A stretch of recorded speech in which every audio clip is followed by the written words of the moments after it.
कैसे हैं आप सभी? मैं आशा करती हूँ आप सभी लोग स्वस्थ एवं प्रसन्न होंगे।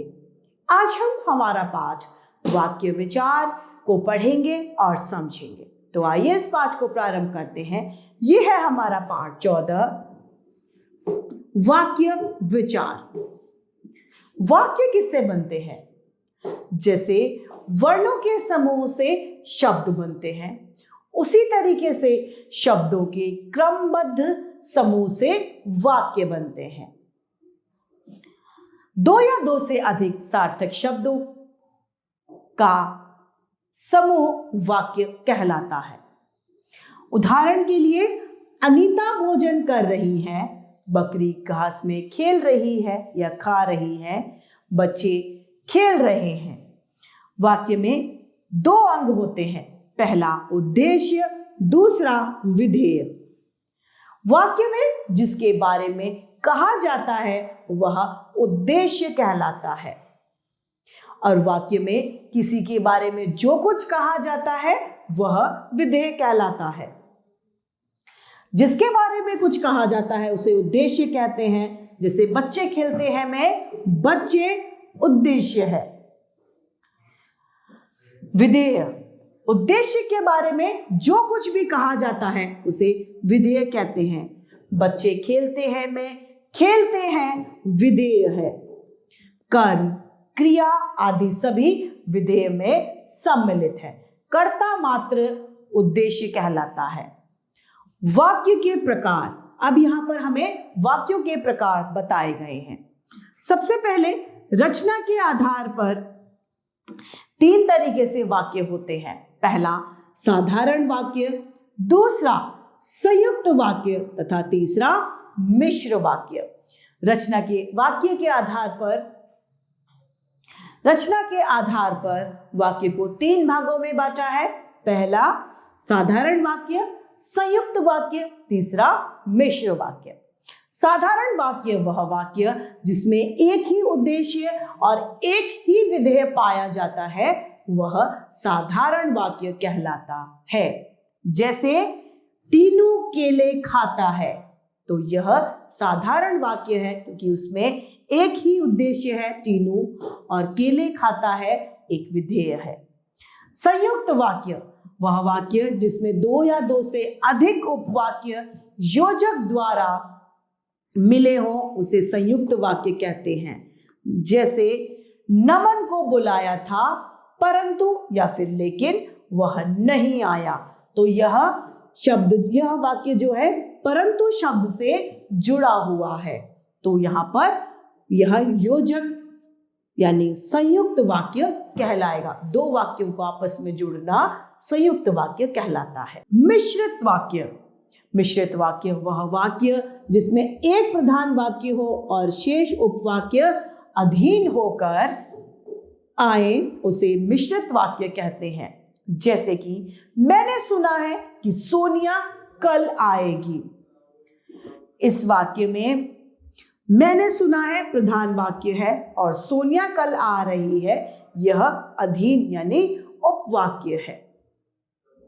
अब अर्थ के आधार पर, पहले हमने पढ़ा रचना के आधार पर, अब अर्थ के आधार पर पहला है वर्णार्थक वाक्य।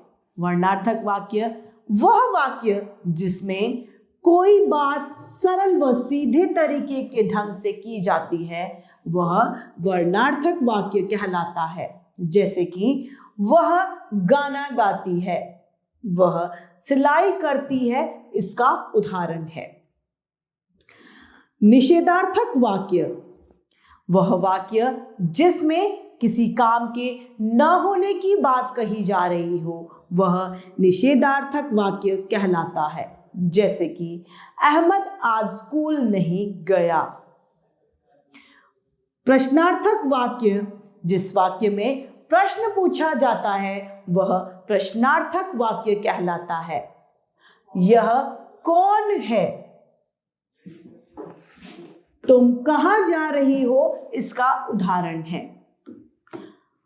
अगला है चौथा आज्ञार्थक वाक्य।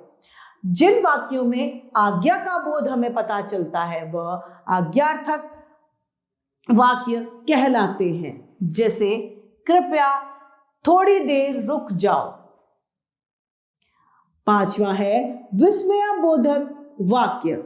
जिन वाक्यों में आश्चर्य, हर्ष, घृणा आदि का हमें बोध पता चलता है वह विस्मयबोधक वाक्य कहलाते हैं। जैसे कि शाबाश तुमने कर दिखाया, ओह कितनी चोट लग गई। यह विस्मयबोधक वाक्यों के उदाहरण है। शुद्ध और अशुद्ध वाक्य यानी सही और गलत वाक्य। प्रत्येक भाषा में वाक्य रचना में शब्दों का प्रयोग एक निश्चित क्रम से होता है। क्रमों का सही होना वाक्य के सही होने के लिए बहुत जरूरी है। यदि वाक्य के क्रम सही होंगे तो वाक्य भी सही होगा, अन्यथा क्रम गलत तो वाक्य भी गलत होगा। बच्चे पतंग उड़ा रहे हैं। इसमें बच्चे क्या है? कर्ता, पतंग कर्म और उड़ाना उसकी क्रिया है। हिंदी में वाक्य रचना का क्रम होता है कर्ता प्लस कर्म प्लस क्रिया। सबसे पहले कर्म आता है, सबसे पहले कर्ता आता है, फिर कर्म आता है, उसके बाद में क्रिया आती है, आखिर में क्रिया आती है। बच्चे पतंग उड़ा रहे हैं में शब्द प्रयोग के इस क्रम का ध्यान रखना चाहिए, अन्यथा वाक्य अशुद्ध हो जाता है। जब हम वाक्यों के क्रम को ध्यान नहीं रखेंगे तो वाक्य गलत हो जाता है। कभी कभी उसका अर्थ ही बदल जाता है। जैसे कि बच्चों को खरीदकर किताबें दो। इस वाक्य में कर्म किताबों के स्थान बदल जाने से अर्थ का अनर्थ हो गया। क्रम के अनुसार शब्द प्रयोग करने पर सही अर्थ देने वाला वाक्य बनता है। बच्चों को किताबें खरीदकर दो। यह वाक्य सही है क्योंकि इसमें शब्दों का क्रम जो है वह सही है। अतः क्रम का सही होना शब्दों का वाक्य के सही होने के लिए बहुत जरूरी है। नीचे यहाँ पर कुछ अशुद्ध और शुद्ध वाक्य दिए गए हैं, आइए इन्हें पढ़ते हैं। लड़का पढ़ रहे हैं, गलत।